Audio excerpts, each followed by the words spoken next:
नमस्कार।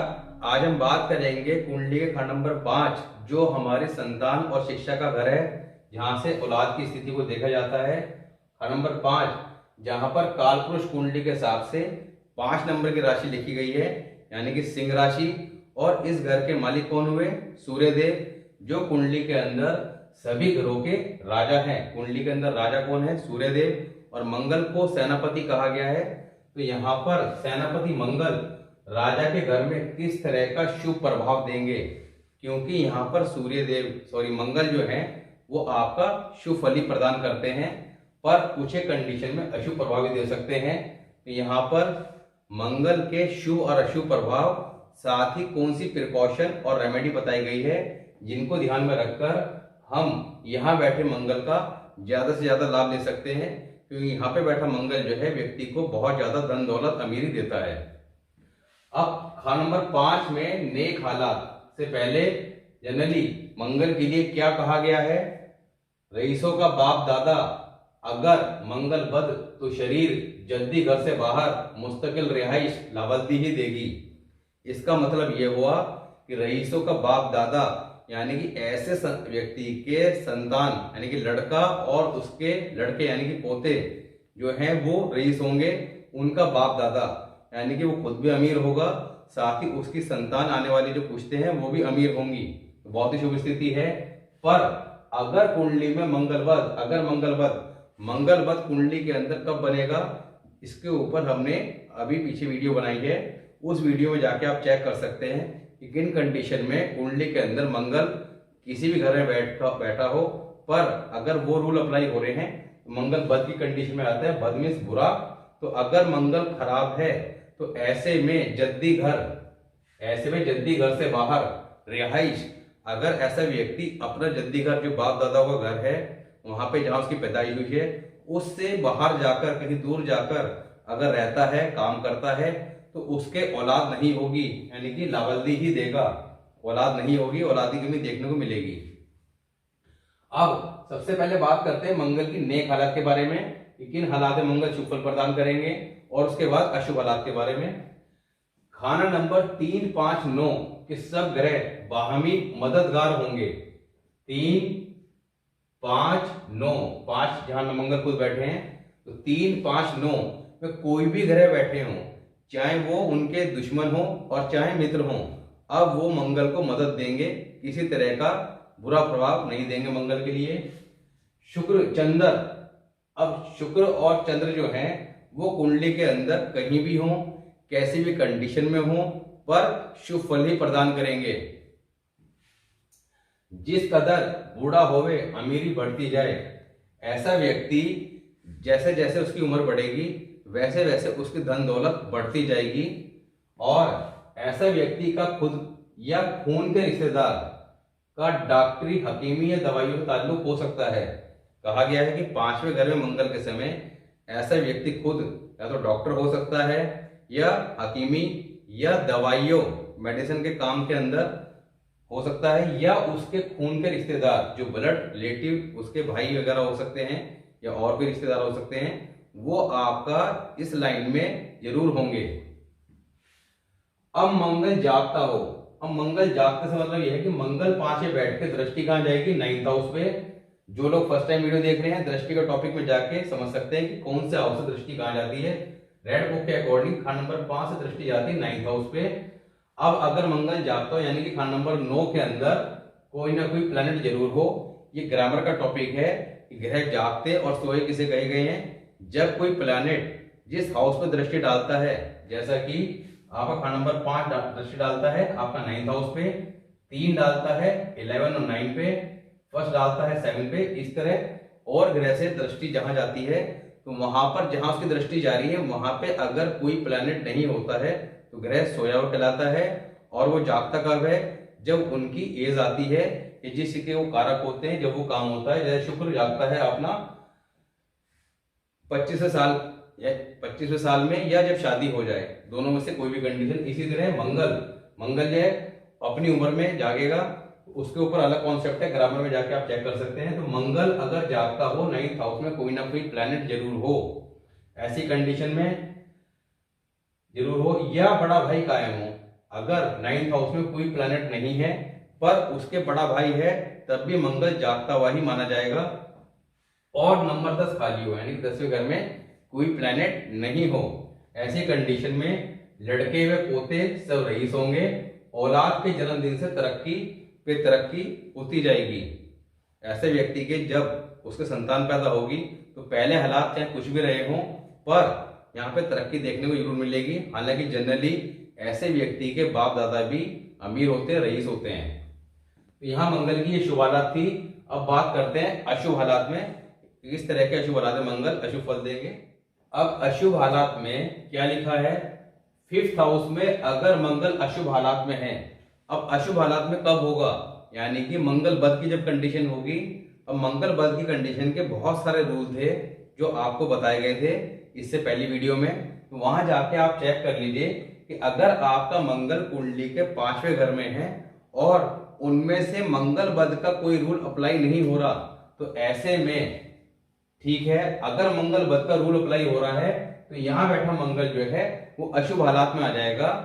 तो यहाँ पर अगर मंगल बद की कंडीशन में अशुभ हालात में है तो ऐसे में अशुभ होने की निशानी, अशुभ होने की निशानी क्या कही गई है, केतु की आशा। केतु क्या है, हमारे बेटे का कारक, औलाद का कारक। औलाद में स्पेशली लड़के की स्थिति को देखना हो कुंडली में केतु को कंसिडर करना पड़ता है। केतु अगर अच्छे हालात में है तो बेटे का सुख प्राप्त होता है, और अगर केतु बहुत ज्यादा बुरी हालात में है तो बेटे का सुख नहीं प्राप्त होता है। और अगर कम, मान लिया केतु डिपेंड करता है कोई प्लैनेट अगर खराब स्थिति में है या अच्छी स्थिति में है तो कितनी अच्छी स्थिति में है और कितनी खराब स्थिति में है। जैसे अब यहाँ मंगल बद की बात हो रही है, तो मंगल अगर अशुभ हालात में है तो आपने मंगल बद के टॉपिक में जाके देखना है कि कितने रूल अप्लाई हो रहे हैं, वहां पे कौन कौन सी ऐसी कंडीशन सिचुएशन बताई गई हैं, इससे आप ये चेक कर सकते हैं कि आपके घर के आसपास वो निशानियां देखने को मिल रही हैं तो मंगल बद की कंडीशन है। अगर साउथ फेसिंग है तो मंगल बद की कंडीशन है। तो बहुत सारी चीजें वहां बताई गई थी, तो उनमें से कितनी चीजें अप्लाई हो रही हैं। अगर एक चीज अप्लाई हो रही है, साथ ही वहां पे परिहार भी बताया गया था कि अगर मंगल बद की कंडीशन बन रही है या मंगल अशुभ हालात में है तो परिहार क्या है, यानी कि मांगलिक, जिसे मांगलिक दोष कहते हैं, उसका परिहार क्या है वो भी बताया गया था। तो लास्ट वीडियो में हमने मंगल बद जिस ऑब्लिक मांगलिक की विस्तृत जानकारी दी थी। तो वहां जाके आप चेक कीजिए कि अगर कोई रूल अप्लाई हो रहा है और मंगल अशुभ हालात में आ रहा है तो ऐसी कंडीशन में केतु की आशा, यानी कि बेटे पर तकलीफ आना, साथ ही जोड़ों का दर्द। केतु जिनका कारक है, केतु यानी कि बर्बाद होगा। जब केतु बर्बाद होगा, अब केतु क्यों बर्बाद होगा, देखिए यहाँ पर एक बलि के बकरे का सिद्धांत है, उस पर हमने पहले वीडियो बनाई थी, ग्रामर का टॉपिक है कि जब कोई ग्रह खराब होता है तो किस ग्रह की बलि देता है। तो यहाँ पर केतु जो है खराब होगा, तो वहां जाके आप समझ जाएंगे केतु क्यों खराब होगा। अब यहाँ केतु का फल खराब होगा तो केतु की आशा, केतु जिन चीजों का कारक है, बेटे का कारक है, हमारी बोन्स का कारक है, और साथ ही जोड़ों का दर्द। अब जोड़ों का दर्द क्या है, हड्डियों के अंदर जब तकलीफ होती है तो जोड़ों का दर्द होता है। तो जोड़ों का दर्द होगा ऐसे व्यक्ति को। घुटनों की बीमारी, यानी कि पैर जो हमारे घुटने हैं उससे नीचे का जो हिस्सा होता है उसमें बीमारी। कानों की तकलीफ, क्योंकि कान का कारक क्या है आपका केतु। और साथ ही पैरों की समस्या, यानी कि पैरों में किसी न किसी प्रकार की समस्या ऐसे व्यक्ति को देखने को मिलेगी। जो चीज यहाँ पे केतु से रिलेटेड है उनमें सब में समस्या देखने को मिलेगी। आग का खौफ, और जब मंगल खराब होगा तो ऐसा व्यक्ति ईर्ष्यालु, जेलस, दूसरों से कुंठा रखने वाला, ऐसे व्यक्ति को एक मन में भय बना रहता है, डर बना रहता है, दूसरों से लड़ाई झगड़े करने वाला, बात बात पर लड़ने वाला, ये सब चीजें मंगल बद के टॉपिक में बताई गई थी। तो आग का खौफ, औलाद का सुख कम होना, सफर गले लगे रहेंगे। अब ऐसे व्यक्ति के जीवन में यात्राएं बहुत होती हैं और उन यात्राओं से कई बार वो परेशान भी हो जाता है। उसके पीछे का रीजन क्या है, देखिए यहाँ पर अभी क्या बताया कि केतु का फल खराब होगा। अब मंगल बद होगा तो केतु का फल खराब होगा। केतु क्या है, केतु पैर के चक्कर, क्योंकि पैरों का कारक है। तो ऐसे व्यक्ति की भागदौड़, अब भागदौड़ किससे होती है, पैरों से। तो जिसका केतु खराब होता है ऐसे व्यक्ति के जीवन में भागदौड़ बहुत लगी रहती है, आराम देखने को नहीं मिलता। क्योंकि केतु क्या है, ऐश आराम। केतु कुंडली में जब अच्छा होगा तो ऐसे व्यक्ति को ऐश आराम ये सब कुछ मिलेगा।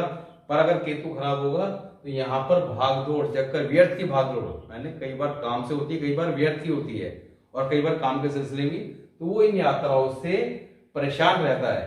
तो यात्राएं गले लगी रहेंगी। माता पिता के भाई बंद, माता और पिता के भाई, यहाँ पे नर की बात की गई है, तो कि माता पिता के भाई बंद की मौतें, उनकी मृत्यु देखने को मिल सकती है कि आए दिन परिवार में भाई मम्मी के या पिताजी के किसी न किसी खानदान में आप ना किसी न किसी जेंट्स की डेथ देखने को मिल रही है। अपने भाई की औलाद की मौतें, यानी कि मंगल, क्योंकि भाई यहाँ पे अपना भाई और औलाद के घर में बैठा है, तो यहाँ पे अपने भाई की औलाद की मौतें भी आपका देखने को मिल सकती हैं। पर स्त्री, यानी कि स्त्रियों पे किसी प्रकार का, लड़कियों पे, बहन बेटियों पे किसी प्रकार का कोई कष्ट नहीं आएगा। अपने जद्दी, अब यहाँ पे ये प्रिकॉशन है कि अपने जद्दी घरगाट, जहां उसकी पैदाइश हुई है, उससे अगर वो बाहर जाकर किसी तरह का काम धंधा या रिहाइश करता है, मतलब बाहर जाके रहता है, अपना घर बार छोड़कर कहीं दूर जाके सेट हो जाता है किसी दूसरे शहर में या विदेश में जाके, तो ऐसे में मंगल जो है बहुत ज्यादा बुरा प्रभाव देगा। ऐसे में कहा, क्या लिखा है कि लावाल्दी ही देगा। लावाल्दी मीन्स यानी कि निसंतान ही रहेगा ऐसा व्यक्ति, उसके औलाद नहीं होगी। अब बुध और केतु जो मंगल के शत्रु हैं, कट्टर शत्रु हैं, वो 9 और 10 में हो, या तो 9 में हो या 10 में हो या दोनों में एक हो। अब ऐसे में रात की पूरी नींद नसीब न होगी। अब रात की नींद नसीब क्यों नहीं होगी? क्योंकि ऐसा व्यक्ति मुसीबतों से घिरा रहेगा और वो परेशानियां उसके रात की नींद को उड़ा देंगी।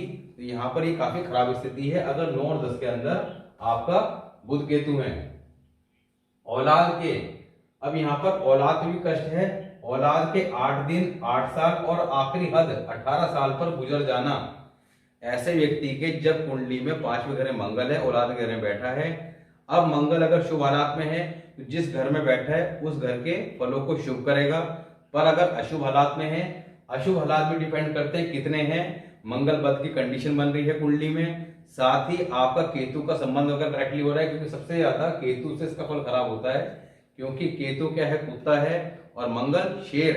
तो यहाँ पे शेर कुत्ते की लड़ाई कही गई है, तो यहाँ पर केतु तो बुरी तरह बर्बाद होता है, क्योंकि शेर कुत्ते की लड़ाई में ज्यादा नुकसान किसका होगा? कुत्ते का। तो केतु का फल पूरी तरह खराब होगा और नुकसान शेर को भी आएगा।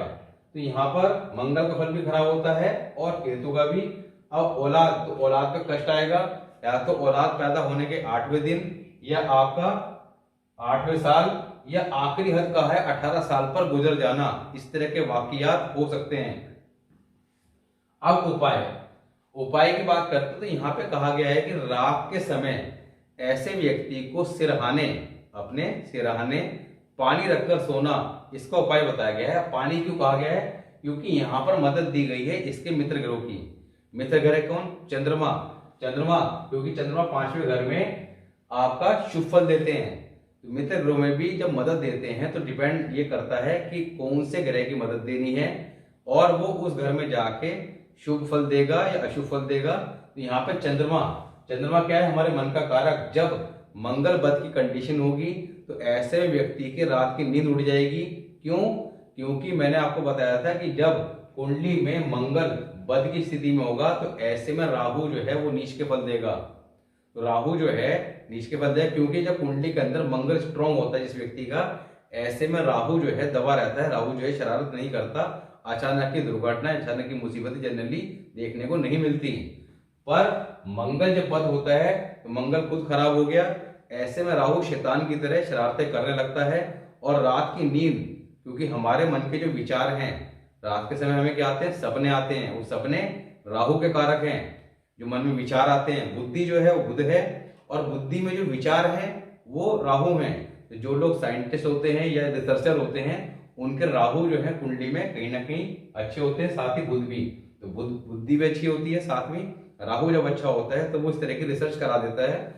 तो यहाँ पर या जो लोग बहुत ज्यादा लॉजिकली, हर चीज में लॉजिकली बात करते हैं या बहुत ज्यादा लॉजिक ढूंढते हैं, तो कहीं ना कहीं राहु कुंडली में उनके इफेक्ट करता है। इसी वजह से नेगेटिव थॉट है तो राहु खराब है, पॉजिटिव थॉट है तो राहु कुंडली में अच्छा है। ये इस चीज की पहचान है। तो यहाँ पर राहु का फल खराब होगा, रात की नींद खराब होगी। तो यहाँ पर चंद्रमा, अब राहु जो है वो दो चीजों से दबता है कुंडली के अंदर, एक मंगल और एक चंद्रमा, क्योंकि चंद्रमा के साथ जब बैठा होगा तो शांत रहेगा और चंद्रमा की दृष्टि होगी तब भी शांत रहेगा, चंद्रमा के घर में शांत रहेगा। और इसी तरह मंगल के साथ ये दृष्टि पे होगा तो वो साथ शांत रहेगा, दबा रहेगा, यानी कि शरारत नहीं करेगा। तो यहाँ पर चंद्रमा की इसलिए मदद दी गई है। तो यहाँ पे आपने उस पानी को रात को सिराने रख कर सोना है और अगले दिन किसी पेड़ की जड़ में डाल देना है। आप एक काम और कर सकते हैं कि मंगल जो है वो नीम का पेड़ है, यानी कि मंगल को नीम का पेड़ कहा गया है, क्योंकि जब हमने लगन भाव फर्स्ट हाउस में मंगल की बात करी थी और उसकी कारक चीजों के बारे में बताया था, तो मंगल नीम के पेड़ का कारक है। अब यहाँ पर नीम के पेड़ की सेवा करना, यानी कि नीम के पेड़ में अगर आप रोजाना जल डालते हैं तो ऐसी स्थिति में मंगल कैसी भी स्थिति में हो कुंडली में शुभ फल देगा, या अगर खराब है शुभ होना शुरू हो जाएगा, और अगर शुभ है तो और ज्यादा शुभ फल देगा।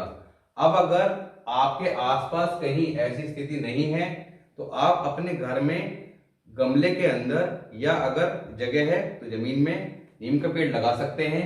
अब नीम का पेड़ बेसिकली लगाते हुए आपको क्या ध्यान रखना है, देखिए कोई प्लानेट हो उससे रिलेटेड अगर आप प्लांट लगाते हैं तो तब आप जो प्लांट लगाएंगे उस वक्त लगाते हुए ध्यान रखना है कि वो ग्रह किस डायरेक्शन में अच्छे फल देता है। यानी कि जैसे मंगल के नीम के पेड़ की बात कर रहे हैं, अब मंगल जो है जनरली 4th हाउस और 8th हाउस में अशुभ माना गया है। तो 4th हाउस क्या है हमारा, कौन सी डायरेक्शन है, नॉर्थ ईस्ट। इसके बारे में स्टार्टिंग में जब हमने कुंडली के 12 ही घरों के बारे में बताया था तब वहां पे बताया था कि कौन सा घर किस चीज का कारक है और कौन सी दिशा का कारक है। तो वहां जाके आप इन चीजों को चेक कर सकते हैं कि हमारे कुंडली के 12 घर कौन सी दिशाओं के कारक हैं। तो मंगल जहां खराब फल देता है 4th हाउस और 8th हाउस, वहां पर यानी कि 8th हाउस कौन सा है, साउथ। तो साउथ के अंदर यानी कि दक्षिण दिशा और साथ ही ईशान कोण उत्तर पूर्व दिशा, इसमें नीम का पेड़ नहीं लगाना है। अब कहाँ लगाना है, आप बाकी किसी भी डायरेक्शन में लगा सकते हैं, केवल इन दो डायरेक्शन को छोड़कर, दक्षिण और नॉर्थ ईस्ट को छोड़कर बाकी कहीं पे लगा सकते हैं, 5वें घर में, 6ठे घर में। तो वहां जाके आप चेक कर लीजिए। अब आप बात करते हैं कि कई बार कि किसी हाउस के अंदर हमने किसी प्लैनेट के अशुभ फल बताए पर उसकी प्रॉपर रेमेडी नहीं बताई। तो कई बार क्या होता है, जैसे मंगल या 6th हाउस में है, 5th हाउस की बात कर रहे थे, अब 5th हाउस में हमने देखा कि बैड इफेक्ट कहां से आ रहा है, बैड इफेक्ट आ रहा था आपका केतु से संबंध हो या 9-10 में बुध और केतु बैठे हो। तो ऐसी स्थिति में यहाँ पर मंगल की रेमेडी की जगह ये रेमेडी तो कर सकते हैं, साथ ही बुध और केतु जिनकी वजह से मंगल पर बैड इफेक्ट आ रहा है, क्योंकि 5वें घर में बैठा मंगल बहुत ज्यादा शुभ फल देता है। अगर शुभ स्थिति में हो तो व्यक्ति को बहुत ज्यादा अमीर बना देता है और उसकी पुश्ते तक जो है अमीर होती हैं। तो यहाँ पर मंगल को शुभ करने के लिए जो प्लैनेट आपका उसके फल को खराब कर रहे हैं उनके प्लेसमेंट को चेंज करना है। अब वो किस तरह चेंज करना है, वो जो प्लैनेट बैठा होगा खराब कर रहा होगा, बुध केतु की बात कर रहे हैं, तो उनकी रेमेडी जब उनका टॉपिक आएगा बुध और केतु का तो समझ जाएंगे आप 10th हाउस में या 9th हाउस में जब ये होंगे तो इनकी रेमेडी किस तरह से करनी है। तो इसी तरह आपने हर बार ये नहीं समझना है कि किसी प्लैनेट की डायरेक्ट रेमेडी करनी है, कई बार उसके जो एनिमी प्लैनेट हैं उनके रेमेडी, कई बार उनके जो मित्र ग्रह हैं उनकी मदद के द्वारा भी उन्हें ठीक कर सकता है।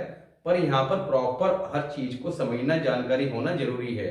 क्योंकि मान लिया आपको अभी मैंने बताया कि नीम का पेड़ लगाना है, अब नीम का पेड़ आपने लगा दिया मान लिया आपका दक्षिण दिशा में, अब आपको इस चीज का पता नहीं था, आपने लगा दिया। अब लगाने के बाद उसके शुभ की जगह अशुभ प्रभाव देखने को मिलने शुरू हो गए, तो आपको पता नहीं लगेगा कि किस वजह से समस्याएं आ रही हैं और आप कहेंगे कि रेमेडी वगैरह सब कुछ बेकार है। तो ऐसा नहीं है, चीजें करते हुए हमारे से कुछ गलतियां हो जाती हैं क्योंकि कई बार हमें पूरी नॉलेज नहीं होती। यहाँ पर एक एक चीज को इसलिए क्लियर किया जा रहा है, वीडियो थोड़ा सा लंबा जरूर हो जाता है पर प्रयास ही रहता है कि आपको हर एक चीज की जानकारी प्रॉपर वे में दी जा सके, जिससे आप चीजों को सहजता समझकर ठीक कर सकें। तो मिलते हैं नेक्स्ट वीडियो में, और नेक्स्ट वीडियो में बात करेंगे मंगल 6th हाउस जहां पर मंगल जो है बैठ जाते हैं तो सूर्य कुंडली में कहीं भी हो, कैसा भी हो, किसी भी हालत में हो, उच्च की कंडीशन का फल देगा। और जब सूर्य कुंडली में उच्च का होता है तो ऐसे में सूर्य सरकारी नौकरी, कई बार हम पूछते हैं कि सरकारी नौकरी की जो है नहीं है, तो यहाँ पे सूर्य को कुंडली में चेक करना पड़ता है। अगर कुंडली के अंदर सूर्य अच्छी कंडीशन में है तो निश्चित तौर पर आप सरकारी जॉब पा सकते हैं। अगर आप तैयारी करते हैं तो उसमें सफलता जरूर मिलेगी। पर कई बार हमारा पास कोई और ऑप्शन नहीं होता है कि हम कोई महंगी फीस देके कोई कोर्स कर सकें या व्यापार कर सकें। व्यापार के लिए खुद को कंसिडर करना पड़ेगा, साथ ही आपका 7th हाउस को भी कंसिडर करना पड़ता है। पर अगर नौकरी के अलावा कोई ऑप्शन दिखाई नहीं दे रहा है तो यहाँ पर आपने ये चेक करना है कि नौकरी के लिए सूर्य आपका कहाँ पे है, और अगर सूर्य अच्छी स्थिति में नहीं है तो उसे कैसे ठीक करना है। तो आपने अपनी कुंडली में सूर्य को चेक करना है और वहां जाके उसकी रेमेडी देखनी है, क्योंकि सूर्य के कुंडली के 12 ही घरों में कैसे फलों को ठीक रखा जा सकता है इसके बारे में हम वीडियो बना चुके हैं। तो वहां पर जाके आपने सूर्य की रेमेडी करनी है जो वहां बताई गई है, प्रिकॉशन बताई गई है। तो इस तरह से आप सूर्य को ठीक कर सकते हैं और चीजों को ठीक करके जीवन में सफलता पा सकते हैं। तो सब कुछ आप एक हॉरोस्कोप से इजिली चेक कर सकते हैं। एक हॉरोस्कोप से पूरे खानदान के बारे में नॉलेज ले सकते हैं, इसकी कंडीशन क्या होगी, कैसे होगी और कब खराब होगी, सब चीजों को सहायता से समझा सकता है। थोड़ा सा समय लगता है चीजों को समझने में, सीखने में, पर समझी जा सकती हैं। अगर एस्ट्रोलॉजी में कमी नहीं है, दिक्कत होती है हमारे समझने में, तो हमारे को पूरी जब नॉलेज नहीं होती है तो हम गलतियां कर बैठते हैं। इसीलिए ये वीडियो बनाई जा रही है ताकि आप चीजों को स्टेप बाय स्टेप समझ सकें और अपनी हॉरोस्कोप को एनालाइज कर सकें। तो मिलते हैं नेक्स्ट वीडियो में आपका मंगल 6th हाउस के साथ। तब तक के लिए नमस्कार।